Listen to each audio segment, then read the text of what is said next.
30년 희생 후 깨달은 진실. 내 인생은 내가 산다.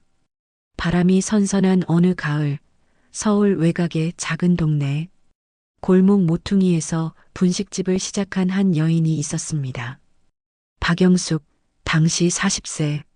남편을 일찍 여의고 홀로 아들 하나를 키우며 살아가던 그녀에게 예상치 못한 일이 벌어졌습니다. 여보세요? 누나, 아내가 갑자기 남동생의 아내, 즉 올케가 교통사고로 세상을 떠난 것입니다. 남겨진 건 갓 초등학교에 입학한 조카 민호뿐이었어요.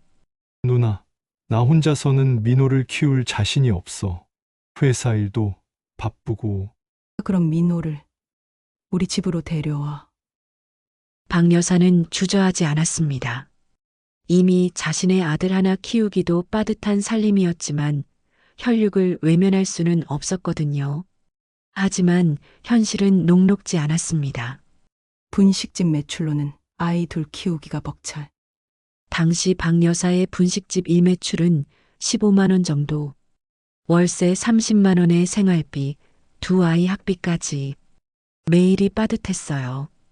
더구나 남동생의 형편도 넉넉하지 않았습니다. 누나, 미안해. 민호 생활비 조금밖에 못 드려. 괜찮아. 내가 알아서 할게.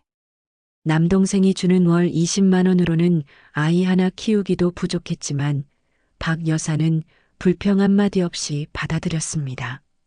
그렇게 민호는 박 여사의 둘째 아들이 되었습니다. 고모, 오늘 뭐 먹어요? 우리 민호 좋아하는 김치찌개 끓여줄까? 와, 좋아요.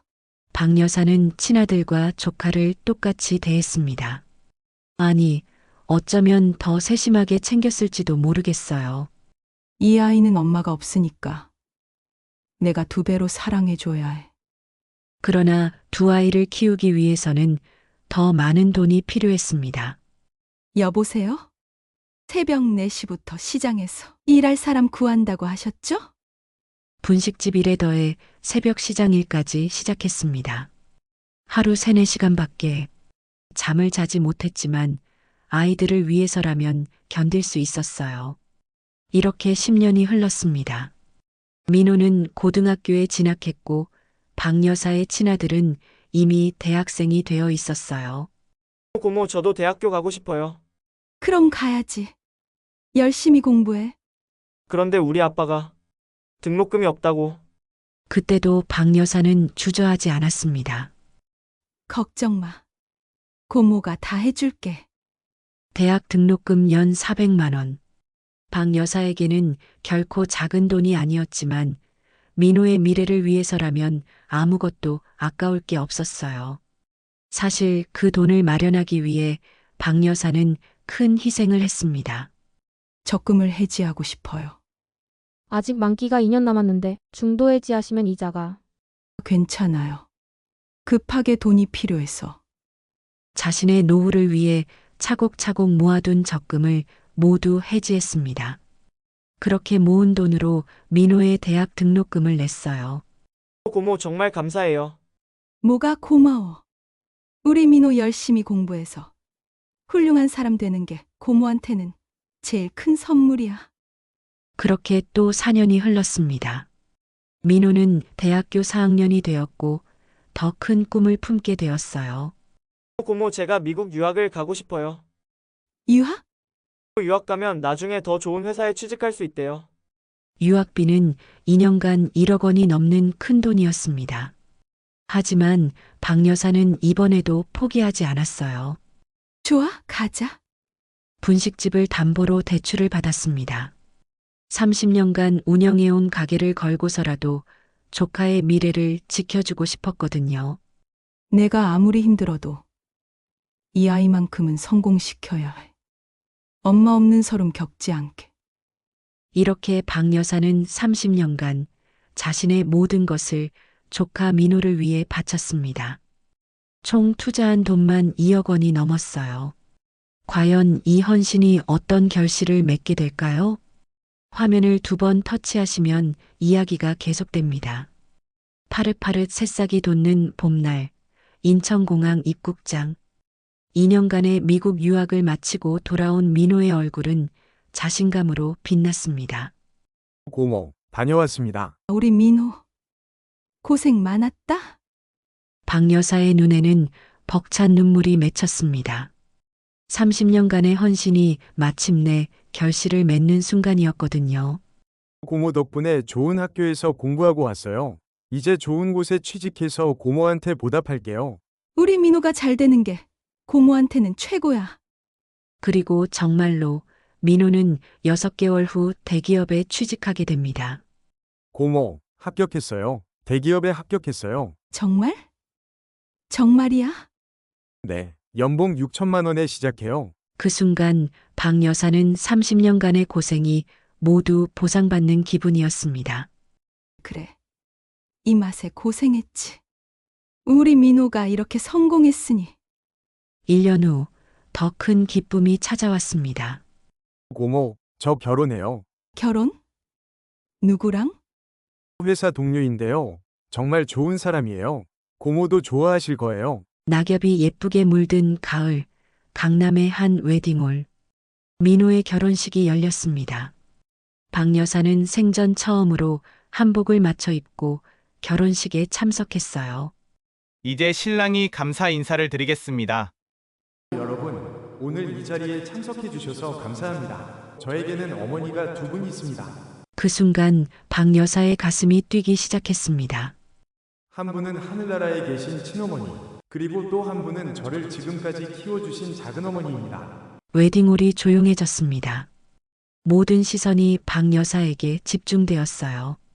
작은어머니 박영숙 여사님, 제가 7살 때부터 23년간 친어머니보다 더 큰 사랑으로 저를 키워주셨습니다. 대학 등록금, 유학비까지 당신의 모든 것을 저를 위해 바치셨습니다. 박 여사의 눈에서 눈물이 흘러내렸습니다. 작은어머니 덕분에 제가 이 자리에 설 수 있었습니다. 정말 감사합니다. 웨딩홀 안에 모든 사람들이 박 여사에게 박수를 보냈습니다. 우리 민호 고마워. 그 순간 박 여사는 느꼈습니다. 30년간의 모든 고생과 희생이 헛되지 않았다는 것을. 결혼식 후 피로연에서 많은 사람들이 박 여사에게 인사를 건넸습니다. 정말 대단하세요. 조카를 이렇게까지 키워주시다니. 요즘 같은 시대에 이런 분이 계시다는 게 놀라워요. 뭐려? 가족이니까 당연한 거죠. 박 여사는 그날만큼은 정말 행복했습니다. 30년간의 헌신이 인정받는 기분이었거든요. 고모, 정말 감사해요. 이제부터는 제가 고모를 모실게요. 고모님, 저희가 잘 모시겠습니다. 고마워. 애들아, 너희만 행복하면 돼. 그날 밤 집으로 돌아온 박 여사는 30년 만에 처음으로 편안한 마음으로 잠자리에 들었습니다. 이제 내 역할은 끝난 것 같아. 민호가 이렇게 훌륭하게 성장했으니 하지만 박 여사가 예상하지 못한 일들이 기다리고 있었습니다. 결혼식 후 3개월이 지났습니다. 박 여사는 조카 부부가 어떻게 신혼생활을 하고 있는지 궁금했어요. 민호야, 잘 지내고 있지? 네, 고모, 잘 지내요? 그래, 다행이다. 혹시 시간 되면 고모가 집에 한번 놀러 가도 될까? 그게 아직 집 정리가 다 안 끝나서 나중에 연락드릴게요. 그래, 알겠어? 급하지 않아. 하지만 그 나중에는 오지 않았습니다. 6개월이 지나고 1년이 지나도 민호 부부는 박 여사를 집으로 초대하지 않았어요. 뭐, 신혼부부니까 바쁘겠지. 이해해야지. 박 여사는 스스로를 달랬습니다. 하지만 서운한 마음이 조금씩 쌓여가고 있었어요. 더 이상한 건 연락 횟수였습니다. 예전에는 일주일에 2번에서 3번씩 안부 전화를 하던 민호가 결혼 후에는 한 달에 한 번도 연락하지 않는 날이 많아졌어요. 민호한테서 연락 온 지가 언제였지? 한 달이 넘었나? 박 여사가 먼저 전화를 걸어야만 안부를 들을 수 있었습니다. 민호야, 고모야, 고모, 안녕하세요. 요즘 어떻게 지내? 회사 일은 괜찮고, 네, 바쁘긴 하지만 잘 지내요. 지은이는 직장 다니면서 힘들지 않아? 네, 다들 잘 지내요. 고모도 건강하시죠? 고모도 잘 지내고 있어. 대화는 늘 이런 식이었습니다. 형식적이고 짧은 의무적인 안부 인사뿐이었어요. 예전에는 민호가 자신의 일상, 고민, 기쁨을 모두 박 여사와 나눴는데 이제는 그런 이야기가 전혀 없었습니다. 결혼하면 다 이런 건가? 아니면 내가 너무 많이 바라는 건가? 그러던 중 박 여사는 우연히 충격적인 사실을 알게 됩니다. 영수가 민호 결혼하고 집 샀다면서? 지. 무슨 지? 강남에 아파트 샀다고 하던데? 몰랐어? 그래? 박 여사는 아무것도 몰랐습니다.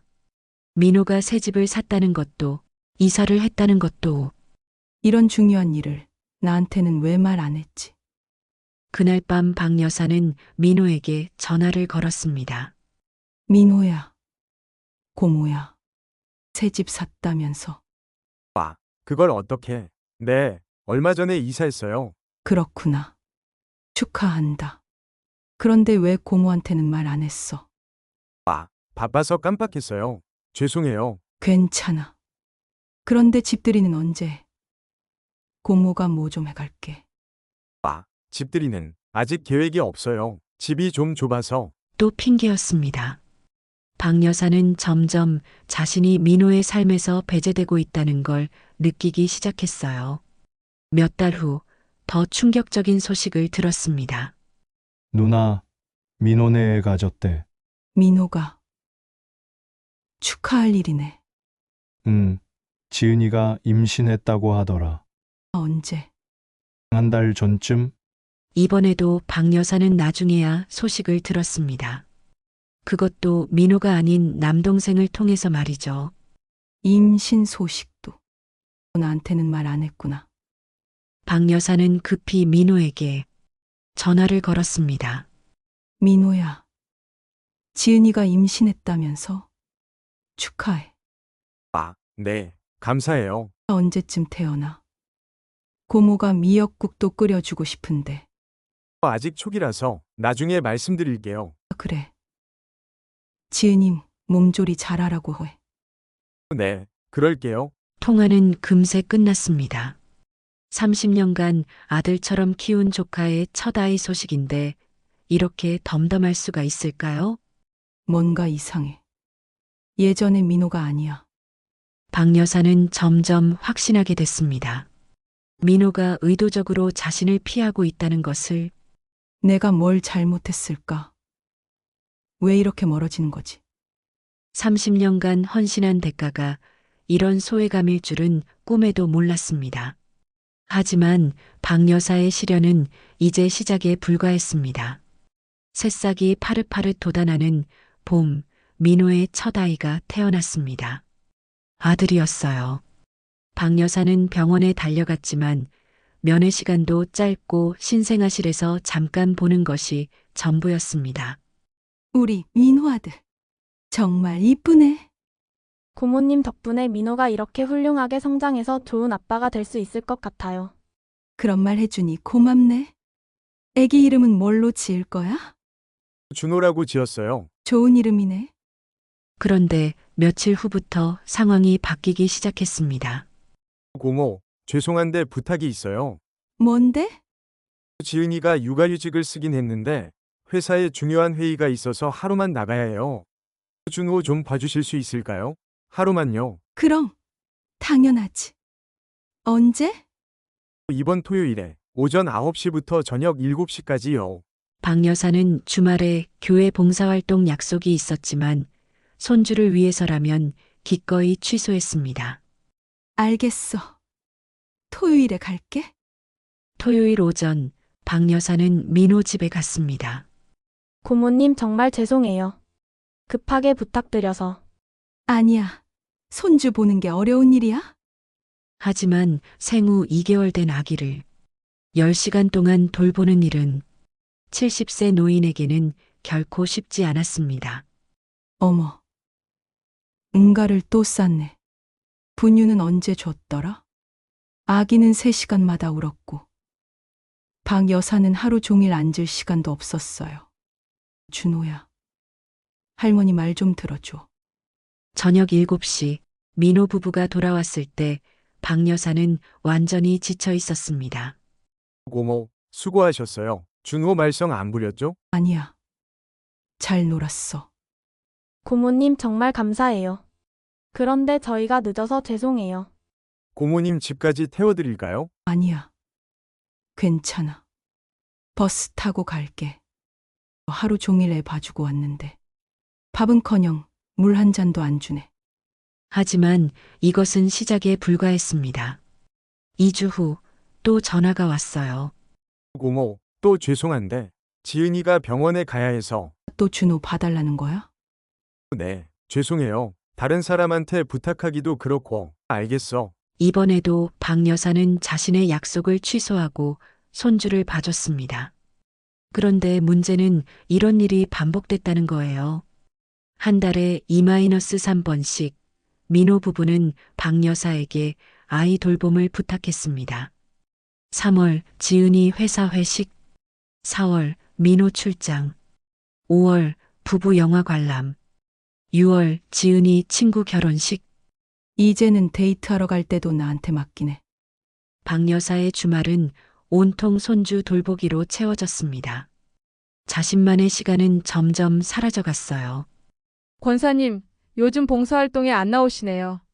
손주 돌봐줘야 해서. 미안해요. 영수가 우리 등산 모임 같이 갈래? 이번 주말도 손주 봐줘야 해서. 박 여사의 인간관계도 점점 줄어들었습니다. 모든 것이 손주 돌보기 중심으로 돌아갔어요. 더 속상한 건 민호 부부의 태도였습니다.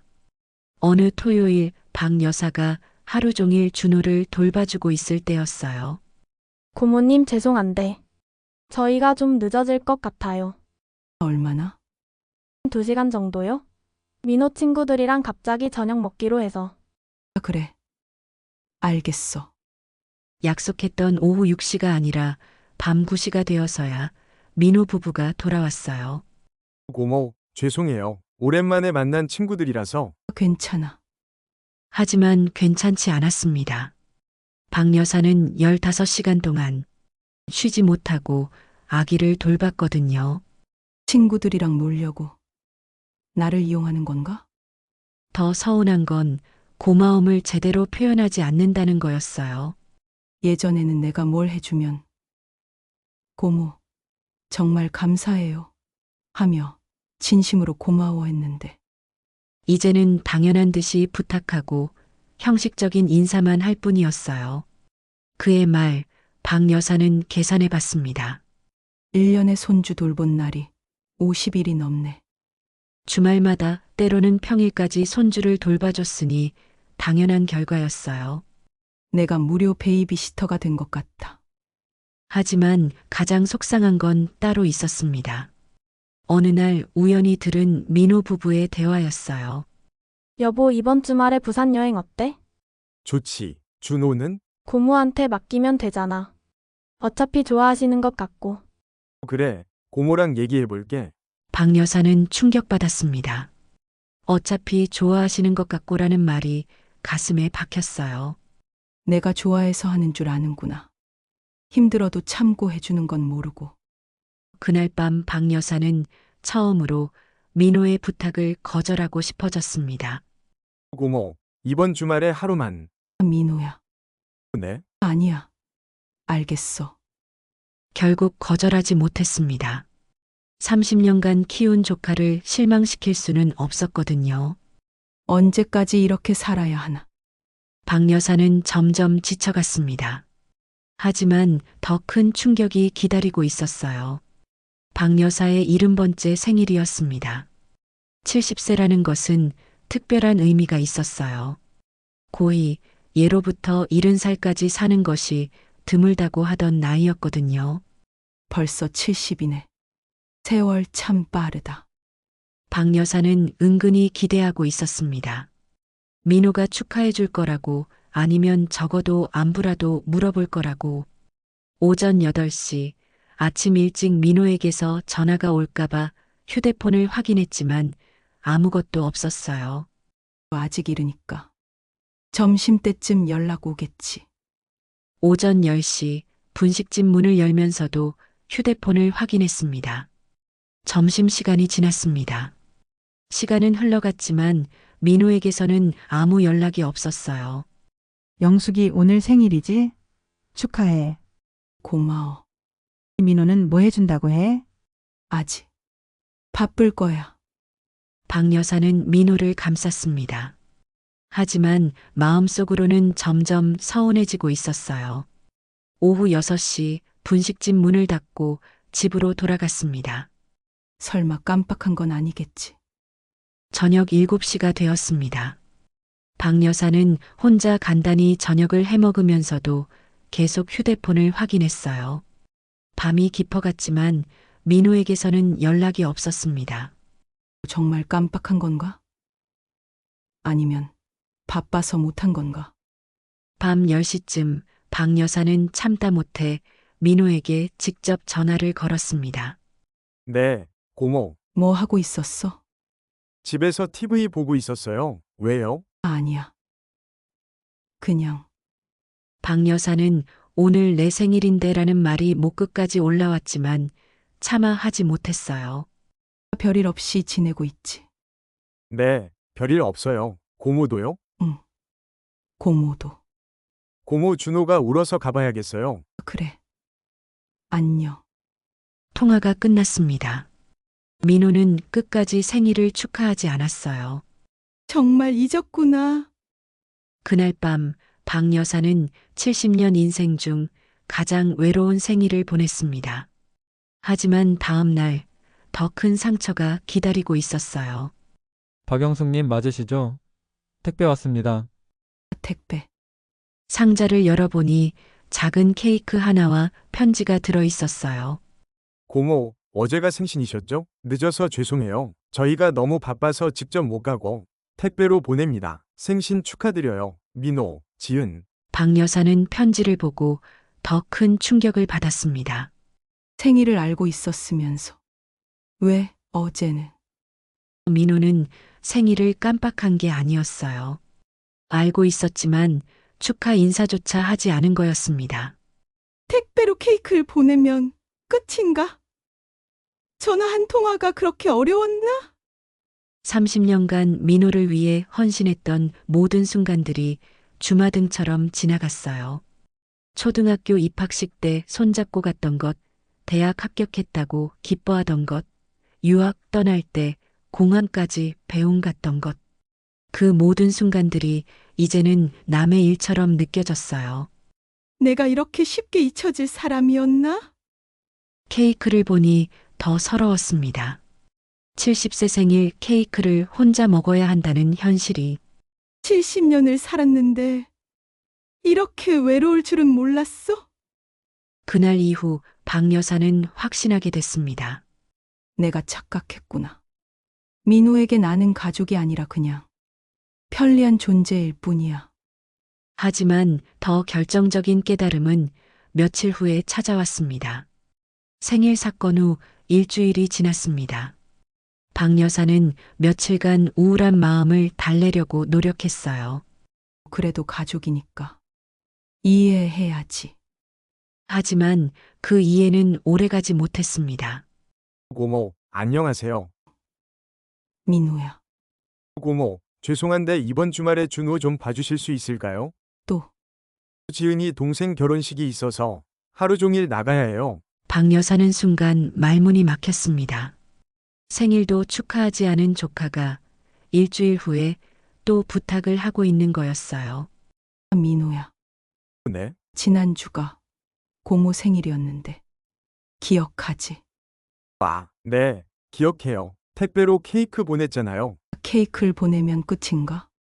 네? 그게 무슨... 70번째 생일인데 전화 한 통화도 안 했잖아. 아, 죄송해요. 그때 준호가 아파서 정신이 없었어요. 또 핑계였습니다. 박 여사는 민호가 진심으로 미안해하지 않는다는 걸 느꼈어요. 그래. 알겠어. 그런데 이번 주말은 좀 어려울 것 같아. 네, 왜요? 교회에서 중요한 일이 있어서. 그럼 어쩌죠? 다른 사람한테 부탁하기도 그렇고. 민호의 목소리에는 실망감이 묻어 있었어요. 마치 고모가 당연히 해줘야 하는 일을 거절한다는 듯한 목소리였어요. 미안해. 민호야. 네, 알겠어요. 그럼 다른 방법을 찾아볼게요. 통화가 끝나고 나서 박 여사는 이상한 기분이 들었어요. 내가 왜 미안하다고 했지? 내가 뭘 잘못했다고? 그때 박 여사는 깨달았습니다. 자신이 30년간 해온 모든 것들이 민호에게는 당연한 것이 되어버렸다는 걸. 내가 이용당하고 있었구나. 다음 날 더 충격적인 일이 벌어졌습니다. 우연히 동네에서 민호의 회사 동료 부인을 만나게 된 거예요. 어머, 박 여사님 맞으시죠? 민호 씨 고모님. 맞아요. 민호 씨가 얼마나 고모님 자랑을 하는지 몰라요. 그래요? 네. 우리 고모는 정말 좋아요. 애 맡기면 아무 말 없이 다 봐주시거든요 하면서. 박 여사의 얼굴이 하얗게 변했습니다. 그리고 무료 베이비시터가 따로 없다고도 하더라고요. 무료.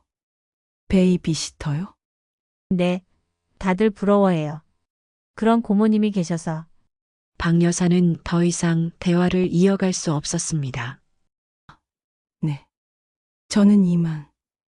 집으로 돌아오는 길, 박 여사의 머릿속은 하얗게 변했어요. 베이비시터. 30년간의 헌신이 민호에게는 그런 의미였던 거예요. 내가 그렇게 호락호락한 사람이었나? 그날 밤 박 여사는 민호와의 30년을 되돌아봤습니다. 언제부터였을까? 언제부터 나를 가족이 아니라 도구로 생각하기 시작했을까? 결혼식에서 어머니가 두 분 있다고 했던 말도 이제는 다르게 들렸어요. 진짜 어머니는 하늘나라에 계시고 나는 그냥 대용품이었구나. 더 충격적인 깨달음이 이어졌습니다. 민호가 나를 집에 초대하지 않는 이유, 혹시 부끄러워하는 건 아닐까? 대기업에 다니는 엘리트 남편, 똑똑한 아내. 그들의 세련된 삶에 분식집 고모는 어울리지 않는다고 생각하는 건 아닐까요? 나는 아이 돌봄 서비스였구나. 그 한마디가 박 여사의 입에서 나오자 30년간 쌓인 모든 것이 무너지는 느낌이었어요. 필요할 때만 불러서 부려먹고 필요 없을 때는 신경 쓰지 않는 그런 존재였구나. 박 여사는 그날 밤 잠들 수 없었습니다. 70년 인생에서 가장 쓰라린 깨달음이었어요. 얘가 왜 이렇게 바보같이 살았을까? 내 인생은 뭐였을까? 하지만 이 깨달음이 박 여사에게는 전환점이 되었습니다. 결심하며 더 이상은 이렇게 살서 70세의 나이에 박 여사는 인생의 새로운 전환점을 맞고 있었습니다. 그날 이후 박 여사는 달라지기 시작했습니다. 먼저 민호의 전화를 받지 않기 시작했어요. 준호 봐달라는 전화겠지. 이틀 후 민호가 직접 분식집으로 찾아왔습니다. 고모, 왜 전화를 안 받으세요? 혹시 아프신가요? 아프지 않아. 그럼 왜? 민호야. 고모랑 이야기 좀 하자. 박 여사는 처음으로 진지한 표정으로 민호를 마주봤습니다. 고모가 너한테 무엇이니? 네, 무슨 말씀이세요? 나는 너에게 어떤 존재냐고. 고모는 고모죠. 제 작은 어머니이시고. 진짜로 정말 가족이라고 생각해? 당연하죠. 왜 갑자기 이런 말씀을? 그럼 왜 한 번도 집에 초대하지 않았어? 민호의 얼굴이 당황스러워졌습니다. 그건 집이 좁아서. 3년간 한 번도. 30평 아파트가 그렇게 좁아? 아니, 그게 아니라. 솔직히 말해. 고모가 부끄럽지. 네? 무슨? 분식집 고모가. 너희들 세련된 생활에 어울리지 않는다고 생각하지. 민호는 아무 말도 하지 못했어요. 박 여사의 지적이 어느 정도 맞았거든요. 그리고 나를 무료 베이비시터라고 했다며? 네? 그런 말 한 적 없는데요. 너희 회사 동료 부인한테서 들었어. 무료 베이비시터가 따로 없다고 했다며? 민호의 얼굴이 빨개졌습니다. 자신이 한 말이 고모에게 전해진 것을 알았거든요. 고모, 그건 농담으로 한 말이에요. 농담.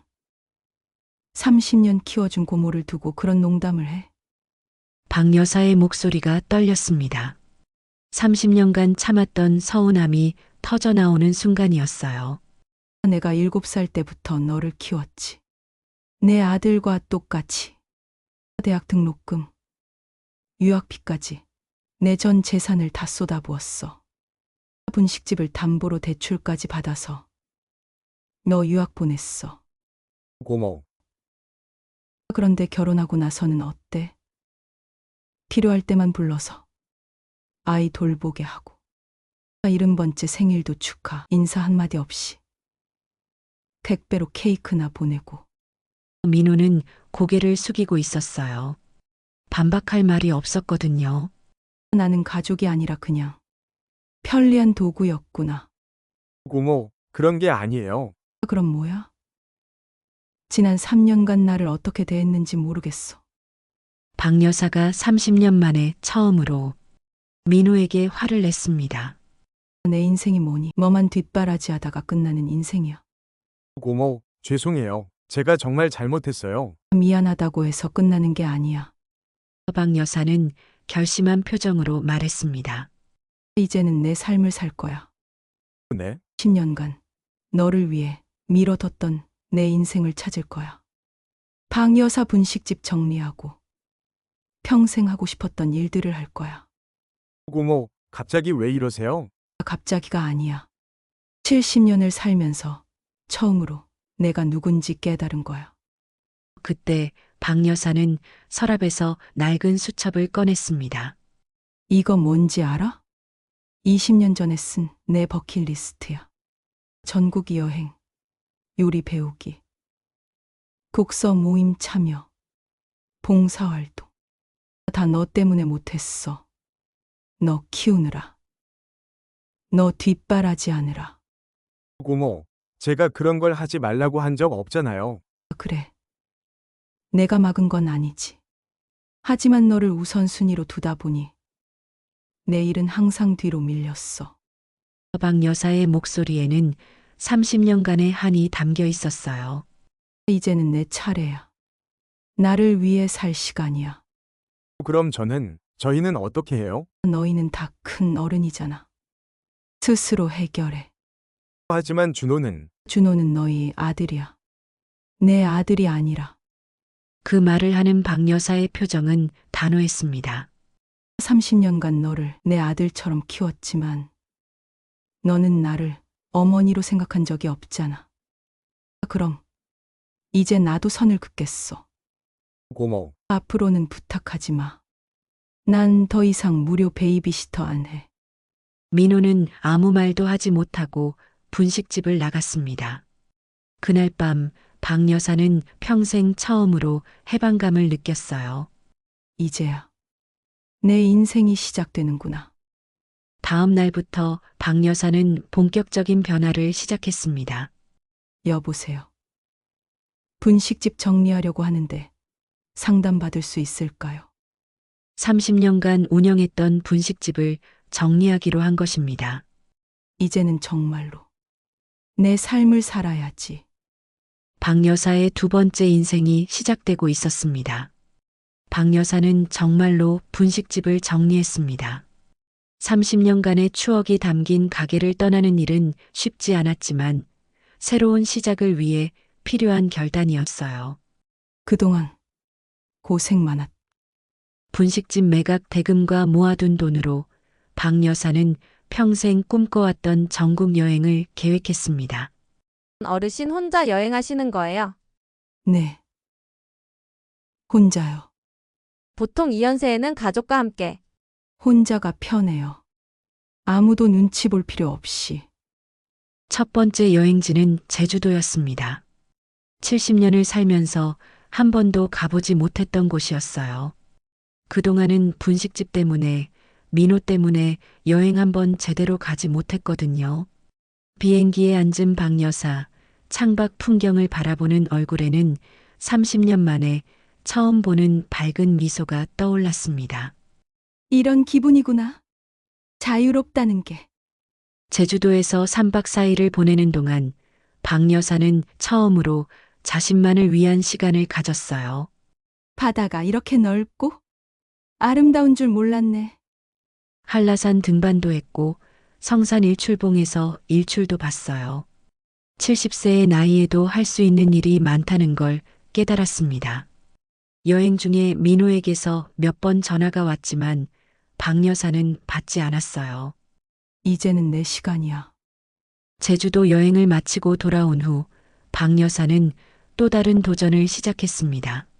분식은 30년 했지만 제대로 된 요리는 처음이에요. 30년간 분식집에서 똑같은 메뉴만 만들다가 이제야 다양한 요리를 배우기 시작한 것입니다. 이렇게 재미있을 줄 몰랐네. 독서 모임에도 참여했어요. 70년을 살면서 이제야 책 읽는 재미를 알겠네요. 그리고 가장 보람 있었던 일은 봉사활동이었습니다. 박 여사님, 혹시 요리 봉사하실 생각 없으세요? 요리 봉사요? 독거노인들을 위한 반찬 봉사인데 30년 분식집 경험이 있으시니까. 그럼요. 기꺼이 하겠어요. 박 여사는 일주일에 2번 독거노인들을 위한 반찬을 만드는 봉사를 시작했어요. 박 여사님이 만든 김치찌개가 제일 맛있어요. 많이 드세요. 건강하셔야 해요. 이렇게 1년이 흘렀습니다. 박 여사는 전국 곳곳을 여행했고 새로운 취미를 찾았으며 의미 있는 봉사활동도 하고 있었어요. 71세에 새로운 인생을 이렇게 행복할 줄 몰랐네. 그러던 중 1년 만에 민호에게서 문자가 왔습니다. 고모, 안녕하세요. 그동안 정말 죄송했습니다. 고모 말씀이 맞았어요. 준호 돌보는 일로 지은이와 많이 싸웠습니다. 이제야 고모가 얼마나 힘드셨을지 알겠어요. 한번 뵐 수 있을까요? 하지만 박 여사는 답장하지 않았어요. 더 이상 민호에게 휘둘리고 싶지 않았거든요. 내 인생은 이제 내가 주인이야. 어느 봄날 박 여사는 또 다른 여행을 떠났습니다. 이번에는 경주였어요. 기차 창가에 앉은 박 여사, 창밖 벚꽃을 바라보며 환하게 미소 지었습니다. 참 아름답다. 이런 풍경을 왜 이제야 보게 됐을까? 누군가의 뒷받침으로만 살았던 70년의 세월이 끝났습니다. 이제는 박영숙이라는 한 개인으로서 자신의 꿈과 행복을 찾아가는 두 번째 인생이 시작된 것입니다. 고마워. 내 자신아. 이렇게 용기를 낼 수 있어서. 박 여사의 이야기를 들으시면서 어떤 생각이 드셨나요? 혹시 지금도 누군가를 위해 자신을 희생하며 살고 계신가요? 가족을 사랑하고 헌신하는 마음은 아름답습니다. 하지만 그 사랑이 일방적이고 자신을 잃어버릴 정도라면 다시 생각해 볼 필요가 있어요. 진정한 사랑은 서로를 존중하고 감사하는 마음에서 시작됩니다. 박 여사는 70세에 깨달았지만 여러분은 더 일찍 깨달을 수 있어요. 내 삶의 주인은 바로 나 자신입니다. 누군가를 위해 희생하는 것도 소중하지만 나 자신을 위해 살아가는 것도 중요해요. 나이가 들었다고 해서 꿈을 포기할 필요는 없습니다. 언제든 새로운 시작이 가능해요. 박 여사처럼 용기를 내서 자신만의 행복을 찾아가시길 바랍니다. 댓글로 여러분만의 꿈이나 하고 싶은 일들을 나눠주세요. 서로 응원하며 각자의 행복을 찾아가 봐요. 오늘 박 여사의 이야기를 끝까지 들어주셔서 감사합니다. 구독과 좋아요는 더 많은 분들에게 좋은 이야기를 전해드리는 힘이 됩니다. 다음에도 여러분의 마음에 울림을 주는 이야기로 찾아뵙겠습니다.